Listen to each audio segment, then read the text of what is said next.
So let me do a little bit of a test, and that is to kind of gauge my audience. So if I made a statement, let's see if you know the response. So the statement is, Ayo. I saw a couple of you. So let's try that. So this is a call and response. My presentation is going to be very interactive. And so let's start this off again. So the call is Ayo, and the response is I. All right? So let me do that one more time. Ayo. All right, that's better. So again, my name's Mazi, and I want to talk to you all about a hip-hop approach. I run a small nonprofit called Words, Beats, and Life, and we do a number of things here in the city and around the country. But undergirding all the work that we do is a central question: why is that? And there's going to be a couple of slides that I'm going to show that'll say the words, why is that? I'm going to ask as a way to make sure you're still awake and still paying attention. When you see the words, why is that? I actually want you all to say, why is that? All right? Can we do that? Cool. All right. So what I want to talk about is this idea that undergirds all the work that's done in hip hop for artists, for organizations, for scholars, called the cipher. The cipher is a sacred circle of interconnectedness and interdependence. It's 360 degrees, completion. And one of the things that's really important about the cipher is that it is, as a concept, a sacred circle. And that just like the circle itself is important, the space that surrounds it is also important. This is an example of a cipher taking place in Uganda, a b-boy workshop being led by one of our instructors, B-Boy Toys. And the thing that's important about this photo is not just the actual circle. It is the people that surround the circle, that they are the protectors of that sacred space, that you literally see someone being taught and a set of people participating and being protected at the same time. Part of the reason why I think that's important is because there's a set of underlying assumptions that undergird the safety of the cipher. One of which is respect, one of which is trust, and one of which is mutual understanding. And I would actually argue that one of the challenges that the creative community faces is a need for mutual trust and respect and understanding. How many people in the audience are actually founders of things or the leaders of organizations? By show of hands, how many? Okay. And if I asked by applause, what I want to do is build an applause. Because one of the things that's really important to building community is actually literally knowing people. A lot of the conversations today have been about community and how it's built and maintained and grown. So out of curiosity, if you had to look around this audience, though the lights are low, I'm sure you've met some people out in the lobby. How many of you would say by applause that you know 50 people that are in this room? By applause. Okay, a couple of people. And what I want to do is build applause. So if you're clapping, keep clapping. How about 40 people? 30 people? 10 people, 5 people, 2 people. You know, 1 person. Everybody should be clapping for that. Okay. So part of the reason why I asked this question is because part of what we need to challenge is what it means to know somebody. If I asked you the same question in reverse, starting with a lower number building to a higher, if I asked you to explain to me in detail why someone does what they do. One of the people that you met or that you say you know in this room, if I asked you to explain in detail the why, the what, and the how they do what they do, how many of you could do that for 1 person? By applause. We're building applause. How about for 2 people? 3 people? 5? 10? 20? 20. Okay, so it seemed like the number where it started to teeter off was about 10, somewhere between 5 and 10. So that means that the circle of people that we know what they do, why they do, and how they do it is extremely small. Why is that important? I'm glad you asked. Part of the reason why I would argue that that's important is because communities are built in lots of different ways. And we've talked about that over the course of the day, whether that's by discipline, by trade, by faith tradition, orientation, religious identity, etc. But for us, part of the challenge for the creative community is to think about the undergirding values, the things that bind us all together. And so it's easy to say that we're bound together by creativity, hopefully. It's easy to say we're undergirded by a desire to promote and sustain the arts. But what are the real underlying values of the why we do whatever it is that we do? One of the values that often transcends discipline or career or community or religious identity is a belief in young people. This idea that young people are the future, that they are resources, that they are the people that we should invest the most in. But one of my favorite quotations, is by the current Vice President Joe Biden. And he says, "Don't tell me your values, show me your budget."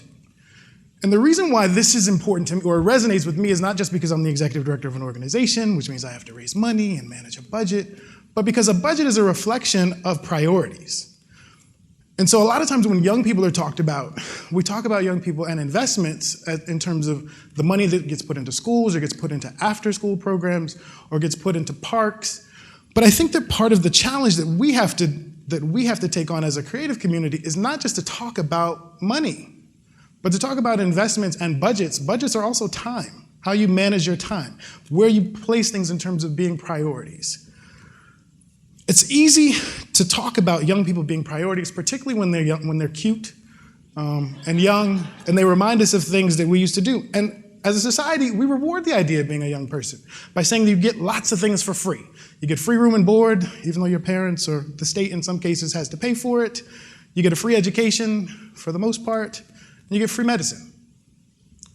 But everything about being a young person isn't wonderful.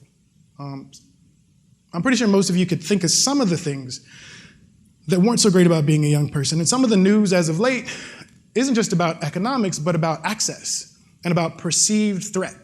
So whether that is the difficulty of being a young person who's not able to generate their own revenue, or being a young person who's not able to dress the way they choose to without fear of repercussion by the state. So that being a young person within our society is not always wonderful. There's some ups and some downs. But what does the creative community have to say about young people? How are we different? Do we approach this idea of youth development and community development in a way that's any different than the rest of the society? Old models of youth development talk specifically about young people as recipients of services, that they need this, that we're going to invest these things in them. But I would actually argue that the creative community takes a slightly different approach, which is youth as collaborators, youth as resources, youth as interdependent parts of a sacred cipher, whether you call it a cipher or not. This idea that young people are a part of the process and not as window dressing, as active voices, active collaborators. And the reason why the metaphor of the cipher makes the most sense to me, not just because I run a hip hop organization, but because the idea that everybody in a cipher contributes in the way they do. Whether that's the people at the center who are performing or sharing, or the people at the outside that protect that space. Everybody has a role to play.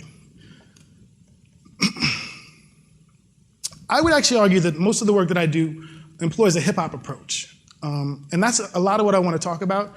And I thought that would be a difficult topic because there's so few organizations that actually are hip-hop or use hip-hop. And so I thought people are going to say, well, what on earth does hip-hop have to do with me? My answer to that is that even as someone who is not a practitioner of the arts or necessarily a scholar or even particularly invested in hip-hop as a culture or a movement, you might just be hip-hop. Hip-hop doesn't necessarily require, to be hip-hop doesn't require you to necessarily understand your connection, just like being a particular gender or orientation or ethnic identity doesn't necessarily require you to have a knowledge of the history of the people that came before you that look like or do what it is that you do. You can be a thing without understanding it. So let me give you a little bit of information about hip-hop. So when we talk about hip-hop, most people, when they think about hip-hop, they're thinking about rap music videos and people popping bottles and bling. Hip-hop actually has 5 basic elements: DJing, graffiti, MCing, b-boying, and knowledge of self. And the idea of the 5th one is that the knowledge of self is an understanding of the connection between the 4 that come before it. This is really important, which means that hip-hop from its very inception has been a culture that is self-reflective, that works to understand the relationship between interdisciplinary artistic traditions and sees itself as a culminating set of expressions of multiple artistic traditions that precede it. It's also important to know that from the very creation of hip hop as a culture and as a movement, hip hop's first organization called the Zulu Nation, there were a set of principles, organizing principles. This idea that hip hop, if it's hip hop, it should be promoting love, peace, unity, and having fun. Having fun? What are the benefits of a hip hop approach? I would actually argue that there are a lot. And this is part of the reason why I wanted to lift up what hip hop kind of does implicitly to say that you're doing some of these things already. You probably don't call it hip hop, you probably don't call that collective effort a cipher, but I'm just giving you new language to describe what it is that you might already do or you might aspire to do. So technology is centrally important in hip hop, whether that is the technology of the turntables and its evolution over a period of time, the spray can, the microphone, the sound. Technology has been an integral part of hip hop from its inception. Collaborative effort and work has also been instrumental, whether that is two artists collaborating to create the same project, or whether that is working within a community to promote events, park jams, et cetera. That collaborative effort is an essential part of a hip hop approach, which I think most of you would also argue is an essential part of an artistic approach. Hip hop is a culture and a tradition and an approach that's rooted in a knowledge and an embracing of its history, whether it's beautiful or ugly, but it's complete. It is acknowledgement of the past and the connection of the present to the past. Hip hop is a space that gives voice to the voiceless and to the people that have a voice, to put them in dialogue with each other. So a dialogue is an integral part to a hip hop approach.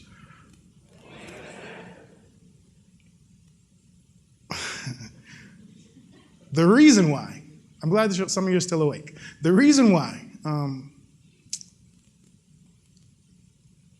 dialogue is at the center of hip hop is because it's about creating agency for people who are often underrepresented by larger structures. Hip hop doesn't have a political point of view in terms of it's a democratic movement or a Republican movement, because there are plenty of rappers and non-rappers who are part of groups like the NRA, that it has conservative tendencies and liberal tendencies, that it's a balance of the two at best, at best. Hip hop has no leader. And I think that this is a tradition that's born out of the previous civil and artistic movements that preceded it, where leaders were murdered for taking particular stances that the larger society or elements of it didn't perceive to be palatable. So developing a culture and a movement that doesn't have a single leader, that one person can't direct it, that it's collectively owned, that it is a cipher that has lots of different voices that don't control it and don't own it, but work within it and contribute to it and take from it. Hip hop looks at the world as it is and how it could be. That it's not a mythology about a future that we cannot work towards. It is grounded in what actually is happening in the streets or in the suburbs or in the classroom or in the boardroom, and then imagining what could be. Hip hop as a culture puts poor people and marginalized voices at its center. Why? Because that's where it began. It began in housing projects, burned out communities, where people who were not represented on the news, who were not in major motion pictures, could tell their story, could share their truth, whether that was as a dancer or as a graffiti writer, as a b-boy, as a scholar. How does all of this apply to you? I would actually argue that part of the challenge for the creative community is to think about what it means to be a community in a way that's a bit broader than this audience, or even maybe my presentation represents. I would say a healthy community doesn't just consist of creatives, and I'm not, giving you information that you don't know, but I would say that this audience should consist of more than just creatives. I wonder, where are the members of the faith community and its leadership, because they are part of the creative economy. I wonder, where are the school teachers and the school principals, because they are a part of the creative economy. Thank you. They got a whole row. I wonder, where are the families that produce the adult artists and the young artists that we're talking about investing in here in this city? Where are the responsive elected officials? Where are the funders and the patrons of this art? Because we got one, yes, I think I saw two. Okay, because they're a part of the dialogue, and it's not a matter of, and this is also why the idea of the cipher is important, because they're a part of the dialogue. They are not the leaders of the dialogue. They should not drive the dialogue. They should contribute to the dialogue. They should protect the dialogue. They should preserve it. That's my argument. And that, to me, that's a hip-hop approach. And I think that what this audience mostly consists of is the business, independent artists, and faith and nonprofit community, which is wonderful. But it's a really small sliver of the larger creative economy and creative community. I think that part of having a hip-hop approach is promoting a set of values and principles or a culture within our organizations and businesses or our communities. And that's a culture of promoting ideas, new ideas, challenging old ideas and assumptions, creating opportunities, whether that's for young artists or members of communities to be a part of the work that we do. Promoting cooperation, which I've already talked about, which is kind of a given for a lot of artists in theory, but practically, based on the questions that I asked, at least of the folks that you know in this room, I don't know how real that is, how real our cooperation is as a community. I think that part of our responsibility as members of a creative community is to help to refine other people's ideas with them, not just to look at what they do well or not so well and create something new. I think part of our responsibility is actually to help each other to grow professionally, artistically, communally. And innovation. We've talked a lot about innovation, but I think that innovation doesn't just take the form of new strategies to do what we used to do. I think innovation means challenging old assumptions that we should be pushing, whether we like it or not, for the funding community, for the government community, to be creating opportunities that impose a new degree of collaboration that supports it. And I can use the word impose, or I can use the word incentivize. But the idea is that we need people who are outside of our community, who are protecting this sacred cipher, to help us to do things that we haven't necessarily been incentivized to do. Competition is a wonderful thing. So is co-opetition. What I would hope is that the work that each of you do works to not only build that sacred cipher for artists, but also for communities, and understand that together, groups can do amazing things. The work that we do is undergirded by a set of principles that are really rooted in working with young people, not as the future, but really as the present contributors to the growth of this creative community. And one of the passages from a book that has had a great impact on my life and the way that I think about the way that we work with young people is from a book called The Prophet by Khalil Gibran. Anybody familiar, out of curiosity? A couple of people. And so, for those of you that don't know, the book is basically set up like this. A prophet comes to a community, and people from the community ask this prophet questions about things, from love to marriage to commerce to children.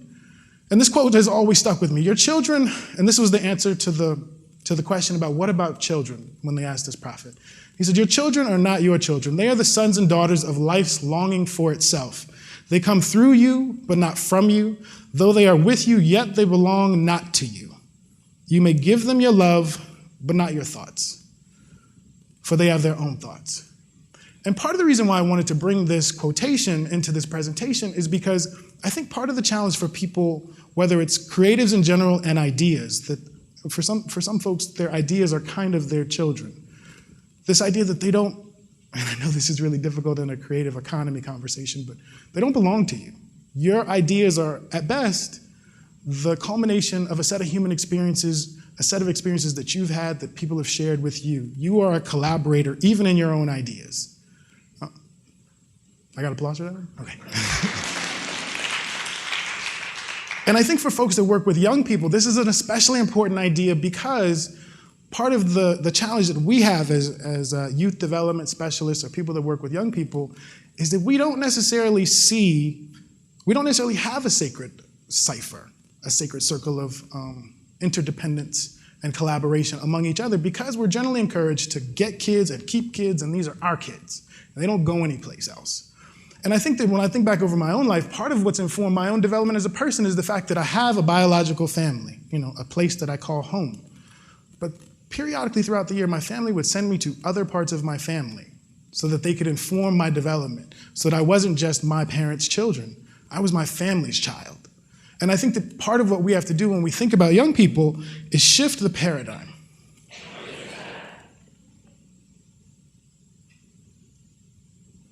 Because youth are a kind of community currency. And by currency, I mean it's about shifting the way we even think about young people, and maybe talking about young people as currency is a little problematic for some folks. But when I talk about currency, I mean that that they are the thing that we trade between each other, or that goes between our organizations, whether that's your restaurant or your gallery or my after-school program. They literally circulate our community. They are the glue that binds us together.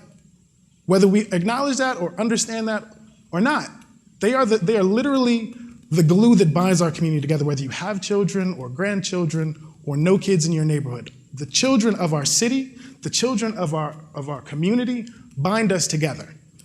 And part of the way that they do that is that they recognize, whether we do or not, that we all represent a continuum of disciplines. That is to say that we naturally build upon each other. That's one of the wonderful things about being in the audience for today, is that literally every single presentation, without having talked to each other, literally builds on the last one, because we all think and imagine and dream in many of the same colors. But the question is, if we all have comparable dreams, if we all love the same colors, what's the next step for us to build a stronger community, to build a stronger economy for the folks that are interested in the economic side of this? And I think that part of it is to recognize the sacred nature of the work that we do, that it's not about me and my organization and our approach to anything. It really is about our community. And it is not, from my point of view, about creating a niche community. And I actually, to be honest, in putting together this presentation, that was something I actually had to accept. Because I am one of the people that has been exclusively focused on just my community, just hip-hop organizations, just hip-hop scholars. I'm not interested in all these other people. Because I refuse to accept the fact that hip-hop, at its best, is a part of a continuum. It's a part of a community, whether I want it to be or not. That the young people that are a part of our organization are a part of a larger community that extends beyond my hopes or our dreams for them, because they have their own dreams to dream, their own trails to blaze. Our challenge is to reimagine, and when I say our, I actually mean, I'm really talking to myself right now. Our challenge is to reimagine the ways that art builds and sustains community. Because the ways that we've been doing it need some help. I would love to, I was gonna say they're not working, but that's too far. It's not working. It's just that it's not working as well as it could. And I think that